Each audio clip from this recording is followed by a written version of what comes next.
Bonjour à tous. Good afternoon, everyone. I am delighted to be participating today to this panel on the green finance in Africa. My name is Marie-Laure Mazot. I'm Deputy Chief Executive Officer at STOA. I will be the moderator today. I have a great range of panelists today with Leila Kamdem Futso, who is a partner in financial services at Mazars. She's our expert in our panel. And among the speakers, we have Mohamed El Kettani, Chief Executive Officer of Attijariwa Bank, Gregory Clement, who's the CEO of Proparco, and Mrs. Amy So, who's the CEO for Uba Group. We also have a guest of honor, Amadou Od, who's the Minister of the Economy, Planning and International Cooperation from the Republic of Senegal.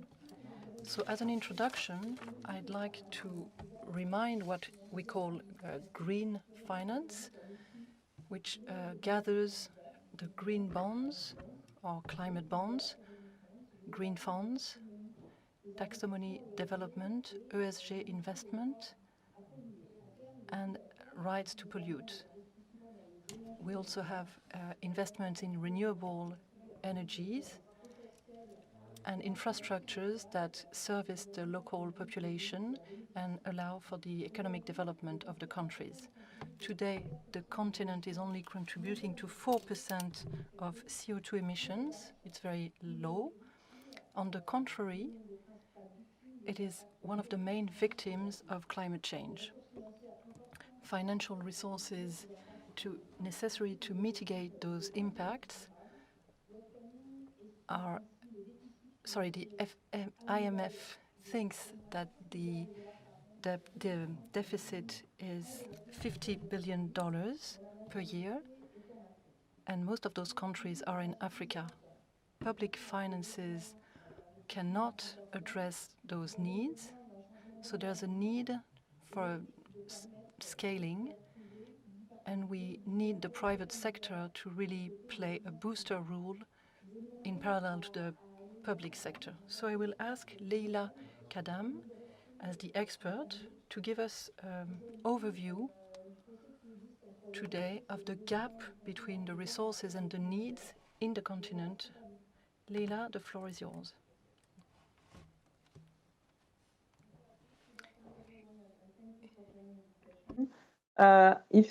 Thank you for the slide. So the climate and environmental crisis is the defining challenge of our time. And COVID-19 is a very frightening example of the pandemics we might have to face more frequently if we continue to damage nature. COP26, the climate summit at the end of this year, is widely seen as our last chance to avoid a climate disaster. Africa cannot afford to stay behind the curve, and we see many African countries taking strong climate action already. But the proportion of climate finance flows reaching Africa is extremely low, as we can see on this slide.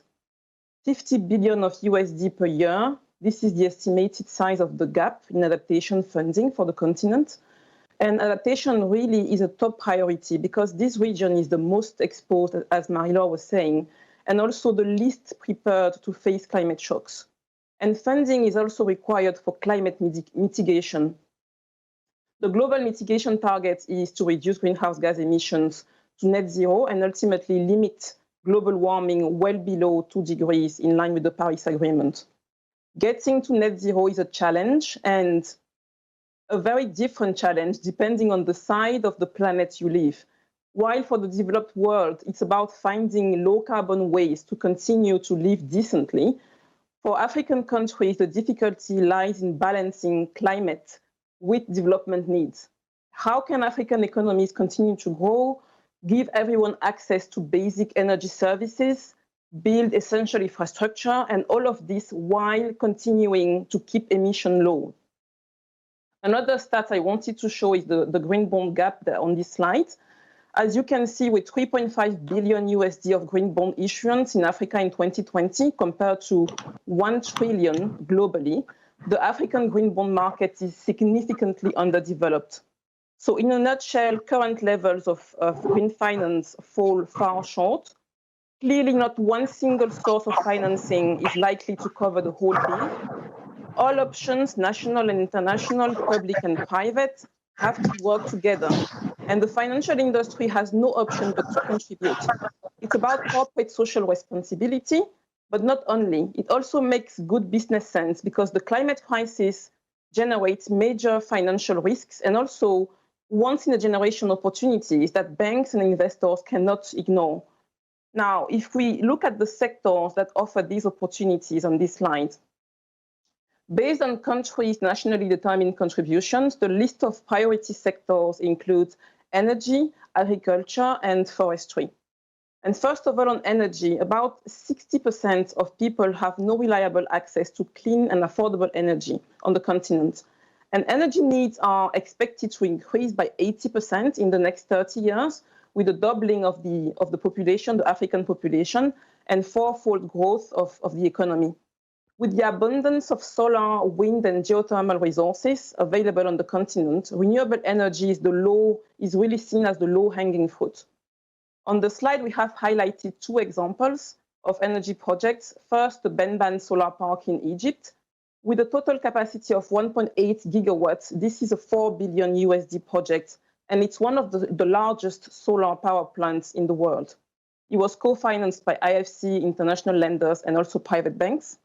And the second example is from Biovea Energy. It's a joint venture between EDF, Meridiam, and Biocala. And it's a project in Côte d'Ivoire to build a 46 megawatt biomass power facility that uses agricultural waste as fuel. Financial partners include the French Development Agency, Proparco, and the Emerging Africa Infrastructure Fund. And now moving to agriculture, here we have the Great Green Wall. So it's a project which aims at building 8,000 kilometers long of vegetation spanning 11 countries, starting from Senegal, from Djibouti, and ending in Djibouti. And the Great Green Wall will help fight desertification and promote agroforestry to boost food security. This project has recently received 14 billion USD in new funding from the African Development Bank, the French government, and the World Bank. And to finish on forestry, we have the project here that is aiming at tackling environmental degradation in the Congo Basin in Central Africa. It's an area that contains 70% of Africa's forest cover, and that is one of the largest natural carbon sinks in the world. So this project is financed by international lenders and Central African governments. So clearly there is no shortage of opportunities. The challenge is about using public money more efficiently to mobilize private money and upscale climate finance. And for this to happen, policymakers have a crucial role to play in creating an enabling environment. First and foremost, we need governments to build country transition roadmaps. An interesting example is the Pathways to Just Transition initiative, which took place in South Africa. It was a dialogue between the government, businesses, labor, and civil society to identify concrete actions to get to net zero. Secondly, we need governments to put in place the right fiscal policies. Following South Africa's Carbon Tax Act in 2019, other countries on the continent, including Senegal, are also working on carbon taxes currently. And to finish, we also need central banks to integrate green issues in financial regulation. Some central banks have started already, like Bank Al Maghrib of Morocco, who really has taken the lead on this on the continent. So now looking ahead, and this will be my final slide, climate change is everyone's business. And the role of finance in collaboration with governments and policymakers cannot be overstated. First, the financial industry needs to increase its awareness of green opportunities and leverage blended finance tools to capture those. Secondly, governments are key for defining transition pathways to provide certainty to investors and also for introducing supportive fiscal policies. And lastly, central banks have a role to play in integrating environmental issues in financial regulation. Riding the green wave for African finance is certainly mission difficult, but with active engagement and collaboration between all stakeholders, it is definitely mission possible. Thank you. Merci beaucoup, Leila, pour cette. Thank you very much, Leila, for this overview on the ambitions, the hurdles, the needs, the opportunities presented by the green finance investment. So our panelists, which will start the discussion now, have a clear overview. Again, for both opportunities and hurdles. So we are going to have all the speakers participate. My first question will be for Mr. Mohamed El Kettani. As South Africa, Morocco has been leader on green finance. I would like to know, concerning your group, Atishawi Farabank, how did your group react on this subject? What about the needs? What about your actions? Thank you, Mrs. Mazo. I'm very happy to be here. I think, first of all, that a bank needs a proper frame to be able to engage and help support big infrastructure projects. This is the case in Morocco because sustainable development is enshrined in the constitution. We have a legal framework for private-public partnerships and with continuous evolution. During last year, there were amendments to have an update of the legal frame, and we have a vision from the government, including the top of the ladder with His Majesty the King of Morocco, because we want to have 52% of our mix in renewable by 2030. We are nearly at 43% thanks to wind and water energy. So our bank has developed expertise, human expertise in financing projects and infrastructure since the 1990s. And we have been a leader for several years in our country, in Morocco, for financing infrastructures.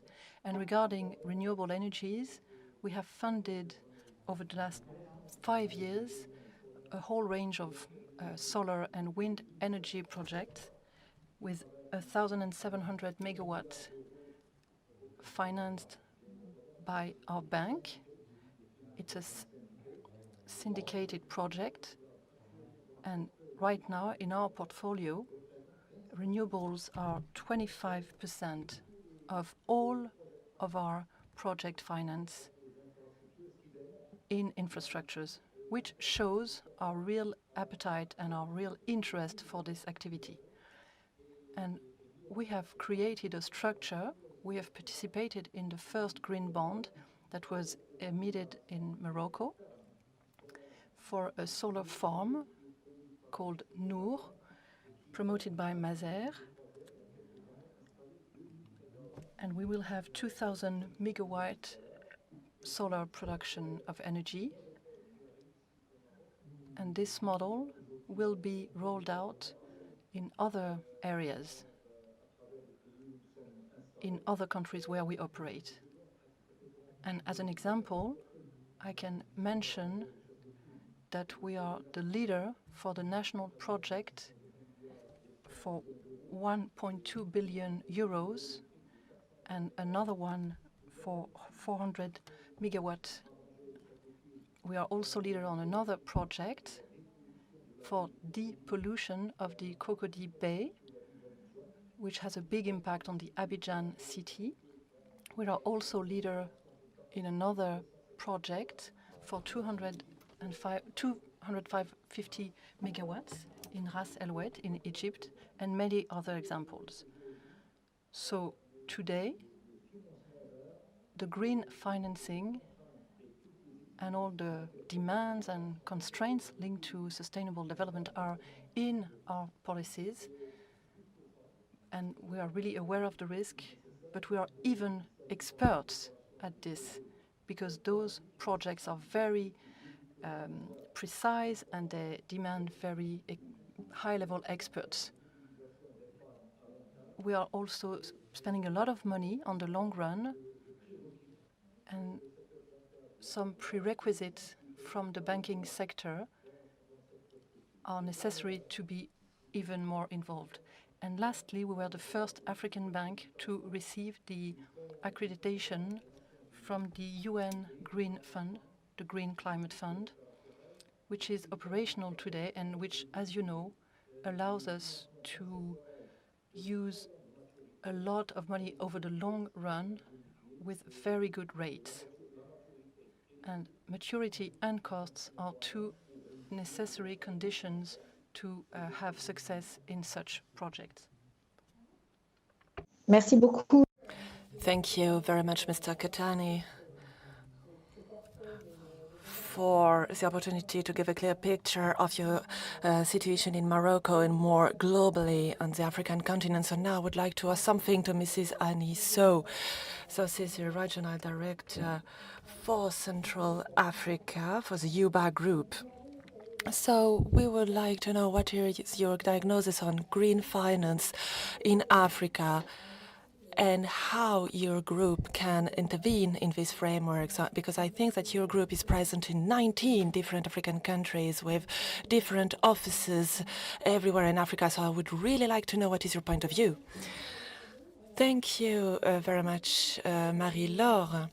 So indeed, it is interesting to underline that there is an interesting growth of green finance and especially an increased interest for the green bonds in Africa. Since the very first green bond issuance in South Africa, the bond issuance of 5 states were added to the list of the market participants. For example, Morocco and Nigeria decided to become leaders of this new dynamic. They have a good level of maturity on that. They developed their national frameworks and they decided to take interesting initiatives in order to develop that in their countries. Nigeria is the only country issuing a green bond certified African in Africa, and in South Africa it is more at a regional level, and it was the same for the Seychelles Island and Namibia. Among the most dynamic stakeholders of the market, it is possible to mention the financial institutions and development multilateral banks such as the African Development Bank, the International Bank for the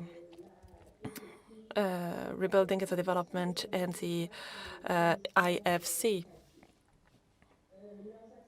Their actions are mostly noticed by direct investments for green bonds issued by other African entities, or because they issue green bonds whose incomes are used for projects in order to thwart climate change or with positive impact on the environment. They can also help African issuers for the issuance of green bonds, or can also help the consolidation of their capacities. The IFC, for example, was strongly involved in the strengthening of their capacities with the regulators. There is a huge potential here to mobilize private capital of the public sector in order to fund transitional projects with a low carbon emission and other national and international development projects. However, Africa doesn't really benefit from it because since the first issuance of South Africa in 2012, only 17 transactions followed.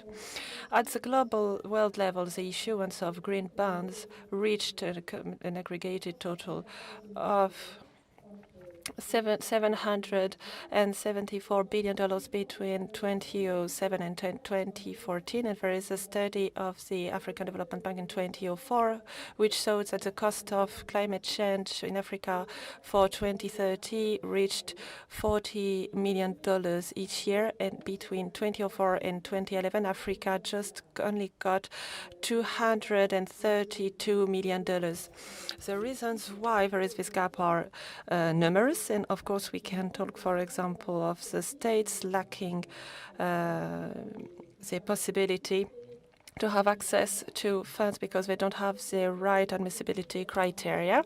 We can also notice the issues when it comes of governance and coordination in the fund of leverage for the fight against climate change.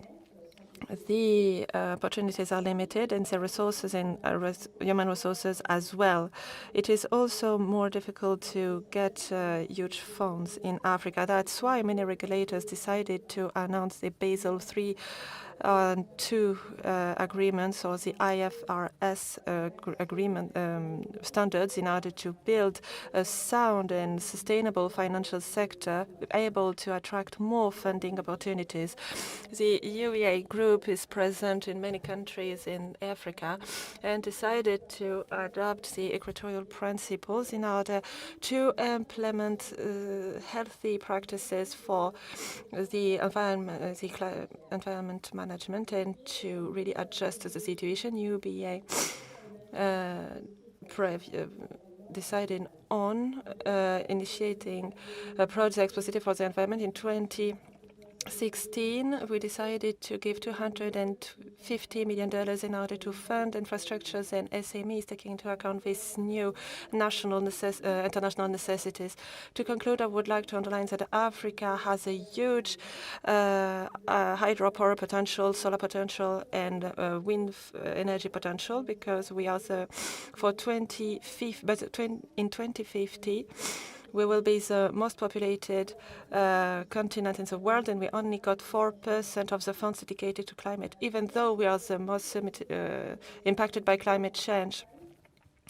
The reforms should be really implemented in order to build an harmonized legal framework, and Africa should become a leading continent for the production of renewable energy, since we have a huge sources of energy in our territory, and hence we could become the main source of green finance. Thank you very much for giving us the opportunity to know a little bit more about the situation. I would like to give the floor to Grégory in order to understand how Propenco can accompany the green finance and how is it possible to support the local financial stakeholders in order for them to be more able to fund green projects. Yes, thank you very much, Marie-Laure, for giving me this opportunity to intervening. Indeed, we talk a lot about a green wave when it comes to the African continent. In our specific situation, I think that it is crucial to really explain what we mean by a green wave. We talk about an industrial wave and then a financial wave. So briefly, I will try to describe them. When we talk about the industrial wave, we can see a huge decrease of the investment costs, which are possible thanks to energy costs coming from renewable energy, which leads to tariffs far more competitive than the ones coming from oil, for example. And since most of the time it has a huge impact on the budgets of the states and the different governments. So here is the first element about this wave. First of all, it is an industrial wave.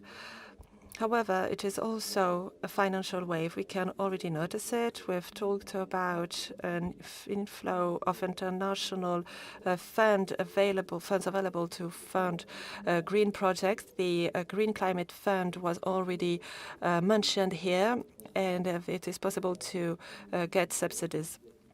So when it comes to energy efficiency. It is still possible to find projects, but still we need to adjust, even if those projects are really necessary. We know that countries in the continent are deeply impacted by the impacts of climate change, and it is particularly the case in different sectors, for example, in the agricultural sector, but we can also see the deterioration of the shores.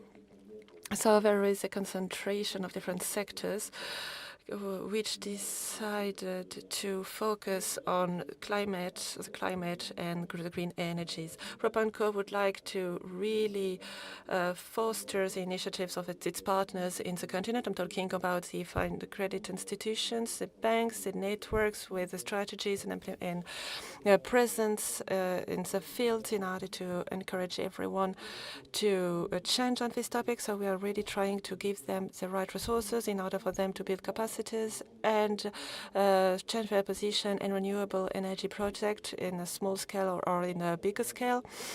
And a few examples were already mentioned. For example, when we talk about the green bond issuances, for example, we participated in the structuration of the ECP green bond issuance. It lasted for 10 years, and it was a way for us to propose specific loans in order to create wind farms, and Propanco was with the ISI for this project, and I think that it was more than 130 million euros project.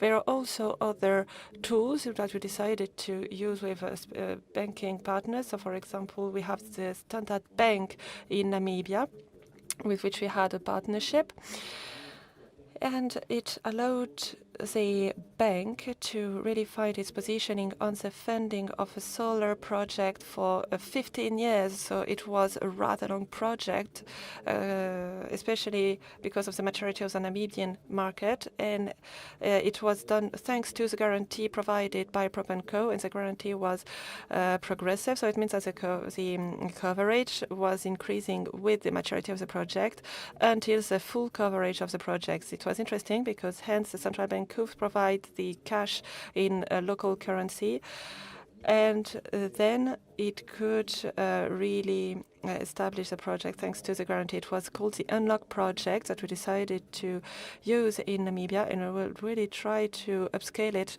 with other banking partners in the continent. There is also another way to accompany partners. It is to really develop their climate ambitions. So, for example, we can accompany the bank with the assessment of their performance and the crashes of the systems in order to see how they can have an impact on the environment. So we did it with the European Development Agency, and with Propanco, it is something that we really try to do. We decided to start with this initiative with the French Agency for Development and Assisting Bank, and we also try to experiment with other partners, not in Africa, but in Latin America. However, we would like to implement it in Africa as well.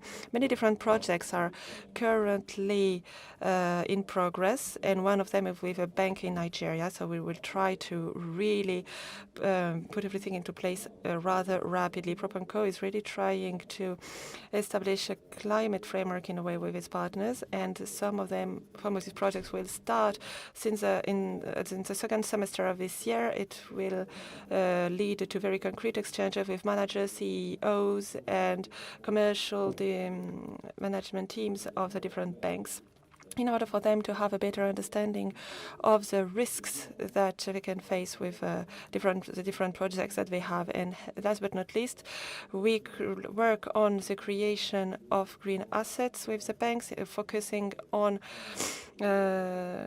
high stake sectors. So, for example, with the production of energy from renewable energy, the energy efficiency, and we would like to have a more sustainable agriculture. So in Propanco, we provide different initiatives, especially targeting the most contaminating countries. So, for example, we were present in Egypt, in South Africa, or in Nigeria, which represents around 60% of the CO2 emissions of the African continent. And I'm not the one saying that the Global Carbon Atlas is stating this. So upstream, I really try to assess the markets, to really identify the segments, even though they are not very mature at the moment, but we are really trying to cooperate with the banks in order for them to better identify their projects, to create adjusted products, and also to identify and train the teams of the partners in the banking system in order to identify projects which can be a little out of the box compared with what they're used to doing. And also we try to help them getting public fundings, especially for technical assistance, especially financial help for their projects, mobilizing fundings from the Green Fund, from the TFSC program, which is a program that we created with the Green Fund, which is a way to transform the financial system for climate. And Proponco should conclude very soon fundings with partners in South Africa and Egypt, but also with other countries in the continent for 300 million euros. It is really feasible in those countries. There is only one condition that we need to meet. The public authorities need to have the clear will to go in the right way, and the environment should be positive in order to welcome those funds. And without the public action, those programs couldn't exist. Grégory, ça permet de... Thank you very much, Grégory. That's a great transition to now ask our guest of honor, Mr. Amadou Hott, the Minister of Senegal, especially on the involvement of his country in promoting green finance. So, Mr. Minister, I'd like to ask you this question. What about the initiatives that the authorities and yourself are implementing to promote the green finance? What role would you like to play? And how do you support those initiatives in order to allow the private sector to accompany them and, spread the effort? Thank you very much. First, I would like to congratulate you on this important initiative, which is to support the green economy. I can see some of the faces I've actually met before. We've worked together in Senegal with Proparco, for instance, on a project of 30 megawatt. And I'd like to stress the fact that for us, it's about seizing the opportunities present today, especially globally, with the resources that are available at the Green Fund for the Climate. We recently received 75 million euros for a project.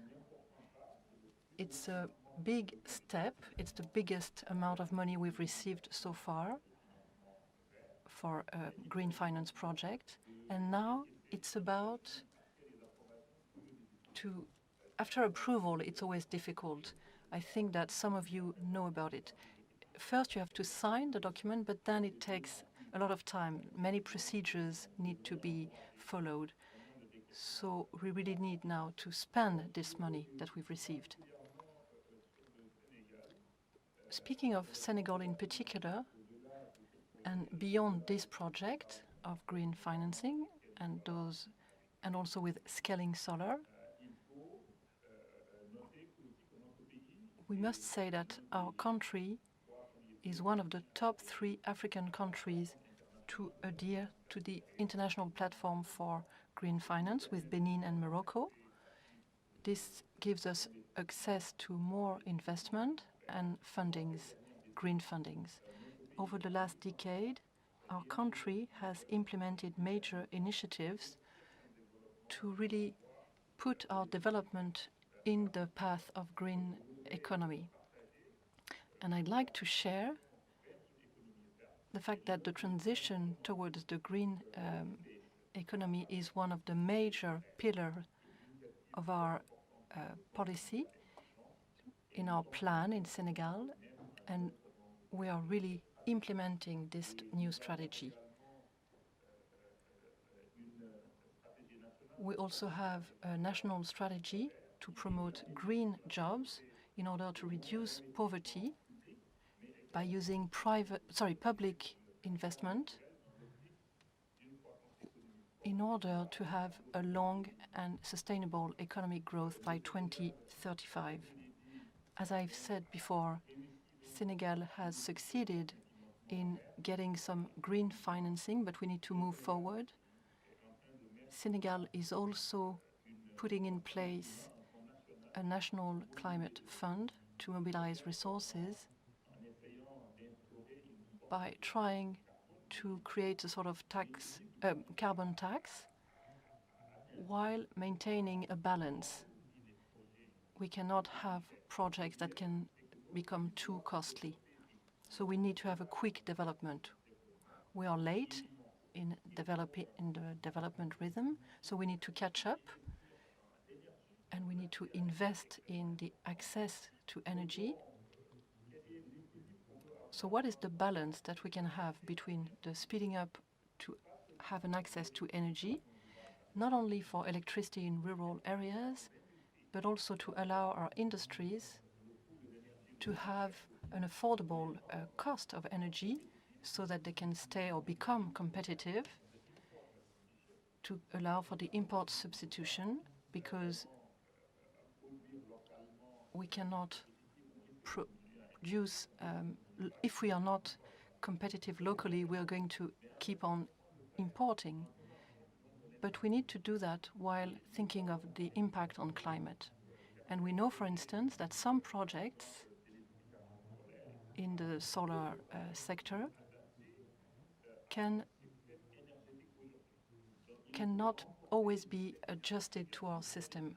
So we need to invest more to make our networks more robust, so we can have intermittent energy, because this is costly. And who is supposed to pay? Is it the states, even though we already have other commitments on creating jobs, building hospitals, training schools, universities, etc.? We have other infrastructures such as roads, ports, railroads. So we need to have more international resources in a concessional way, and they need to be accessible, affordable, like Green Funds for Climate. Those 75 million euros that we've received are here to last for 40 years. The grace rate is 10 years, and the interest rate is 0%. But we need more volume, quicker, so that we can also strengthen our energy systems to welcome more green funding. And also, as Ajitari Bank did and the African Development Bank, we had a big project in Cameroon for 400 megawatts. It was a way to strengthen the energy at the basic level, allowing the country to have more intermittent energy. And for the base load, usually it's hydroelectrical energy, but also gas, thermal energy. But if we can do more hydroelectricity and maybe avoid the other polluting energies, then you have the basics to have more intermittent energy and have a more interesting energy mix. For Senegal, in our current plan that we validated recently, we have many projects which could be of interest to the investors. I'm thinking, for instance, of the solarization of pumping stations all around the rural areas for agriculture. This is a big project. We're doing the feasibility study right now. And after, we'd like to have a blend funding, private sector, but also concessional funding. Also, another big project is the Big Green Wall, covering 11 countries. In Senegal, it's going to be over 500 square kilometers, which will be furbished with trees. And of course, this is costing money, so we need more resources, public money, in order to allow the private sector to get in this area and then benefit the local population. So the private sector is not funding this project of adding trees, as far as I know. So, for instance, it's public funding or, development partners. We have already done a big share of this project, and it's public money. And coming back to this big green wall, there's this Desert to Power project with the African Development Bank that we launched when I was working there. And now we have clearly identified projects in 5 out of those 11 countries: Senegal, Mauritania, Niger, Mauritania, and another one. And these are interesting projects, especially regarding production of energy with PPP projects. Thank you.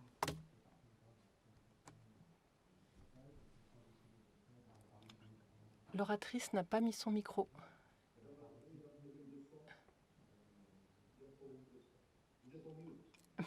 L'interprète remercie l'orateur qui a prévenu la modératrice. I'm sorry about this micro problem. Thank you, Mr. Minister, for your ideas. It's very interesting regarding investing in Senegal. Beyond the project that you mentioned, it's a good way to go back to Mr.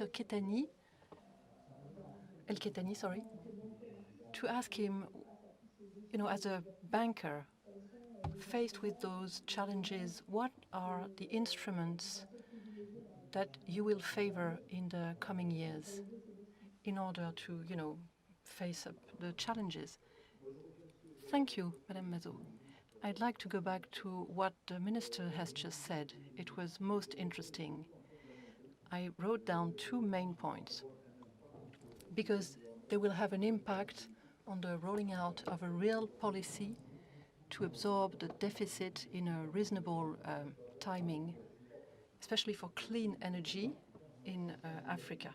Because without energy, we can come up with any development plan, but we will never be able to create it. There's no industrialization without electricity. It would be a pure fictional thing. So first, he mentioned the speeding up of the development, so governance has to be improved, be it with institutions or commercial banks. How can we improve the efficiency of the rolling out and the financing? And second, how can we how can we have everyone in the infrastructures project, especially the green projects? And according to me, the commercial banks they know how to use the short-run money savings. We make money out of transformation, and part of our resources in local money are placed on, middle run or long-term investments. And by the way, I'd like to pay a tribute to the actions by Proparco, but as an institution interested in funding development projects with a high maturity, we have good solutions. So I think that the instruments that we should use very quickly are about multiplying the possibilities of co-financing between institutions, multilateral institutions and commercial banks, in order to have innovative solutions. As Mr. Clément mentioned, in Namibia, it can be of very good interest for all countries. So we need to develop infrastructure funds because investors, qualified investors, are interested, be them African or international investors. They are looking at return on investment rates that are interesting. And I think in Africa we are very attractive. The rates are really, really interesting compared to Europe or advanced countries. So Africa is a great opportunity for investors, but it demands something very important, which is improving our governance, our institutional governance at the level of our continent. And I think that a lot of countries have seen a great evolution recently, but still there's much to be done.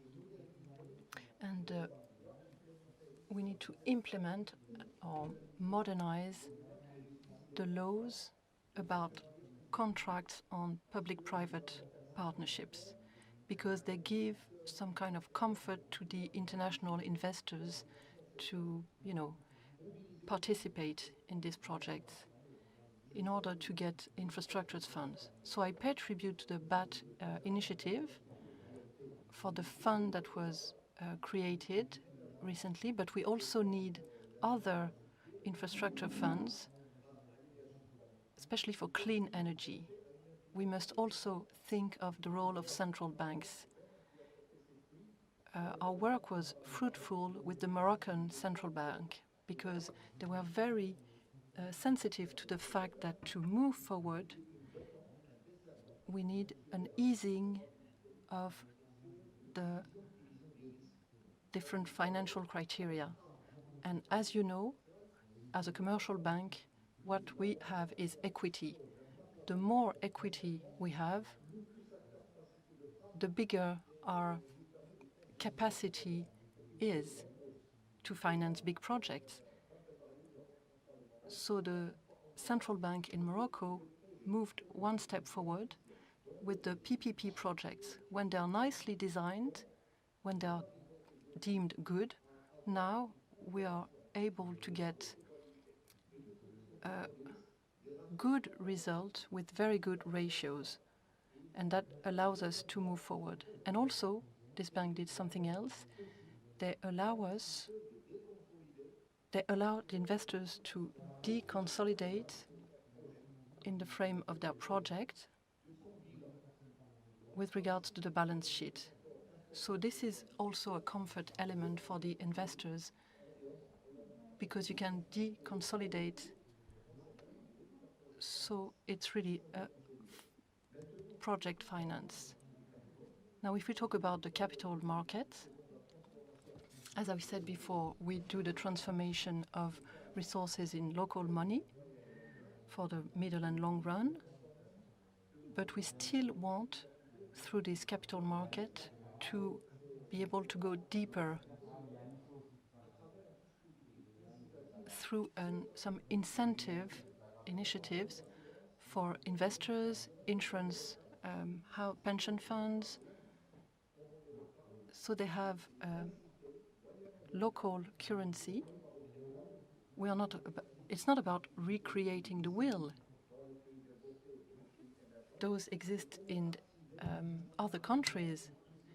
It's just about activating the reform of capital markets.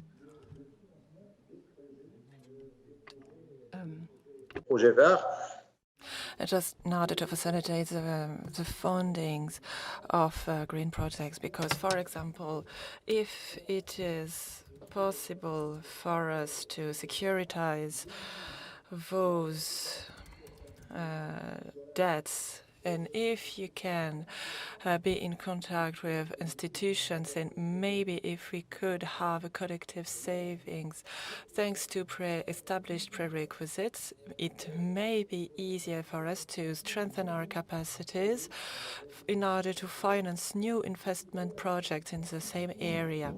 And when it comes to the diversifications, that should be key in the capital market. We should offer derivative products. So, for example, we could have swap rates, we could we should have market mechanisms, but everything should be done at the same time. Because if you decide on a reform, it won't have the same impact if you don't have an holistic vision. You should have a global strategic vision, changing the transformation in the commercial banks, also the change of the capital markets, the strengthening of the capital market, and the change in the governance of the institutions in order to be stronger. But we shouldn't put aside the local market, which benefits from interesting resources. Thank you, Mr. Kettani. Now I would like to ask again a question to Annie So. I would like her to know if she has something else to say on this, about this dynamic of the green finance in Africa. I would like her to be short because we have less than 10 minutes and I would like everyone to intervene. So if you could explain your point of view in 2 to 3 minutes, it would be wonderful.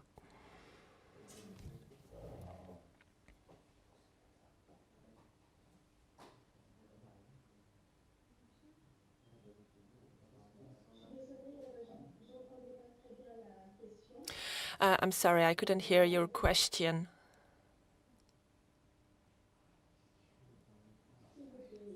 Please go ahead.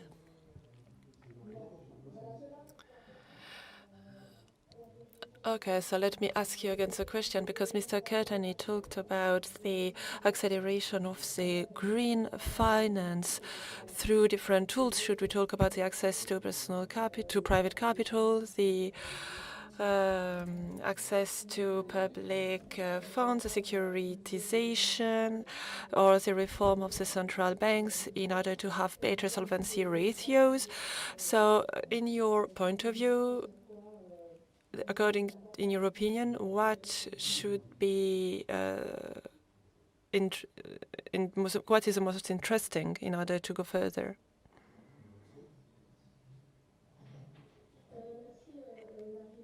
Thank you very much, Marie-Laure.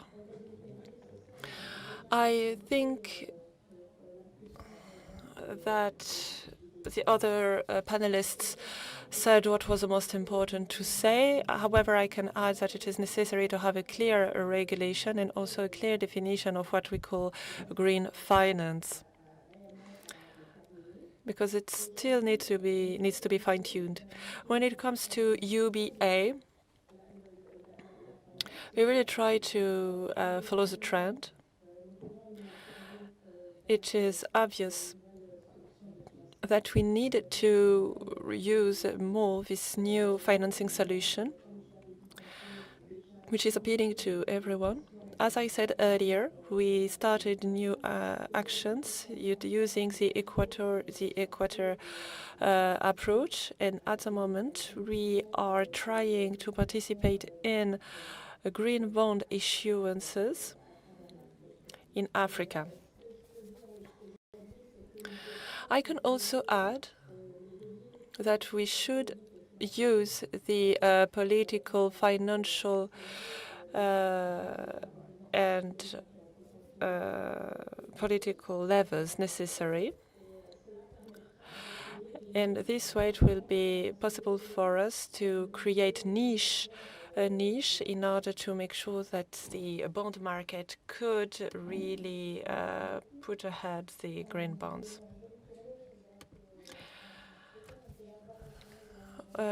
Okay, so now I will ask his point of view to Gregory, and then we will close our session with the Minister Hott. So Gregory, you're working on the fostering of green bond issuances with your bank partners. How would it be possible for you to encourage them to structure even a bit more this market, especially on the issuances? Yes, of course, it would be necessary to boost this market and make sure that the finance industry really tries to use a little bit more of this kind of solutions. And we really try to attract new investors in order to buy titles issued by African issuers. So as Mr. Katani reminded us earlier, it is necessary to mobilize international savings from the pension funds, the insurance companies, and so on, and use it for green projects, which could have an impact on the economy, which could have an impact on the development of the continent, and which will have a very positive influence on the climate. So as a development financial institution, we really try to raise funds, and it is exactly what we did with the Amundi Planet Fund. So when we talk about Amundi Planet, it is an asset manager and also another sponsor, which is the ASFI, and Propanco, thanks to them, managed to structure this fund, which represents $1.4 billion. So we had to play a key role. I won't delve into further details, but we have a mezzanine structure, and also in the fund we needed to really deeply work on that, and it allowed us to really help working with the flow of private investors. And what did we do with those resources? We decided to invest in green bonds issued by banks and financial institutions. The banks issued those bonds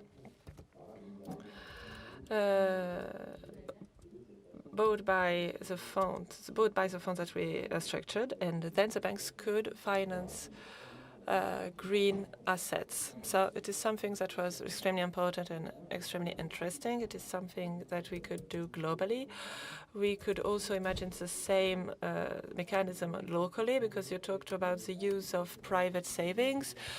And I think that there is a lot of savings, private savings in Africa that could be put to good use, and in order to help to the financing of green projects and green infrastructures.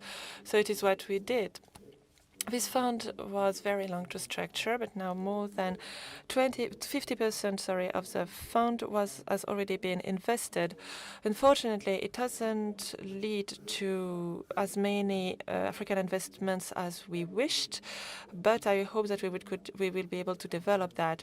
As I said before, upstream we really try to work with the banking sector, and we also try to provide accompaniment, technical accompaniment possibilities in order for the banks to finance more easily green assets. So upstream, we really try to act on the credit institutions' policies in order for them to find their positioning. Then we also finance live the green assets. And when it comes to the banks, as Mr. Ketani said, the bank has a financial statement, has equities, and if they want to go towards an acceleration, as the Minister said, we need to give to the credit institutions the possibility to go beyond their own economic model and beyond their own intervention capacities. So that's why I talked about the guarantee process. Mr. Ketani talked about that again on Namibia, but it is possible to share the risk. It is possible as a tool to close the negotiations for big infrastructures. And I'm talking on behalf of Proparco, but I want to talk on behalf of everyone. We are a part of a very large ecosystem, and it is possible for us to work internationally. I talked about the IFC. We can talk about our German or British friends, or the STOA, for example. There are so many things that we can use, or so many institutions that we could use in order for everyone to go beyond our own intervention intervention scope. I would like to give the last word to the Minister. So, dear Minister, you have stakeholders of the private sector, but also people who have access to the public sector around this table, and we would really like to increase their action in the energy sector. So I would like to ask you what are the priorities and what you would like them to finance today and tomorrow in Senegal.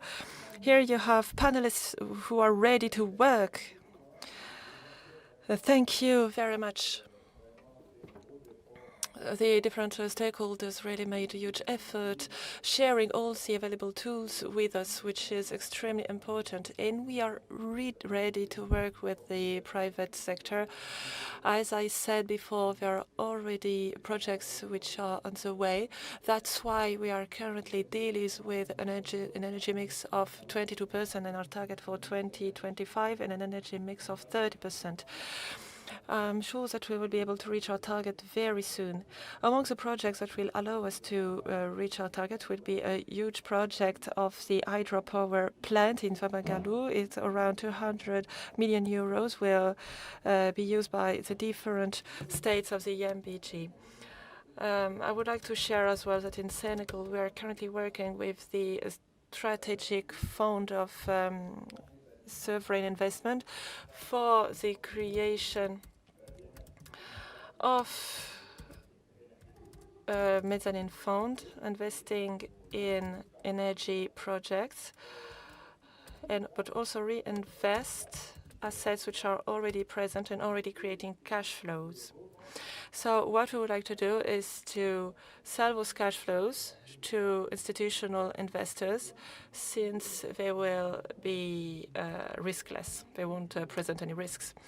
But first of all, we would need more regional or local African institutions accredited for the green climate funds. I think that we need more of them, and also we will need to have more resources in order to prepare the climate projects. Should we talk about the adjustment to the situation, because at the moment it has been a little neglected. We tried more to act in to mitigate the situation rather than adjusting to the situation. We need to go further on that, but in order to do that, we need new resources in order to have a better preparation of our projects and to make sure that all of our investors, Proparco or UBR and others, could really use their capitals and have assets to invest in. Thank you very much, Mr. Minister. Thank you for participating in this panel. I think that green finance has a bright future in Africa, as it was mentioned by the different participants. I think that the energy sector, in particular, is one of the best financed sector in the planet, and especially in Africa. And I'm sure that it will have a very beautiful future, especially if we take into account all the associated, linked elements, everything that is linked to the biomass and the development and the waste recycling. And also the project of rural electrification and the connectivity projects in order to connect energetically different countries in the continent. I would like to thank you for your active participation in this session, and thank you for the complementarity of the debates that we had the honor to watch today. I would also like to thank Jeune Afrique for this initiative in this complicated period of time. Everybody is trying to mobilize their network in order to go forward. Thank you very much. See you soon.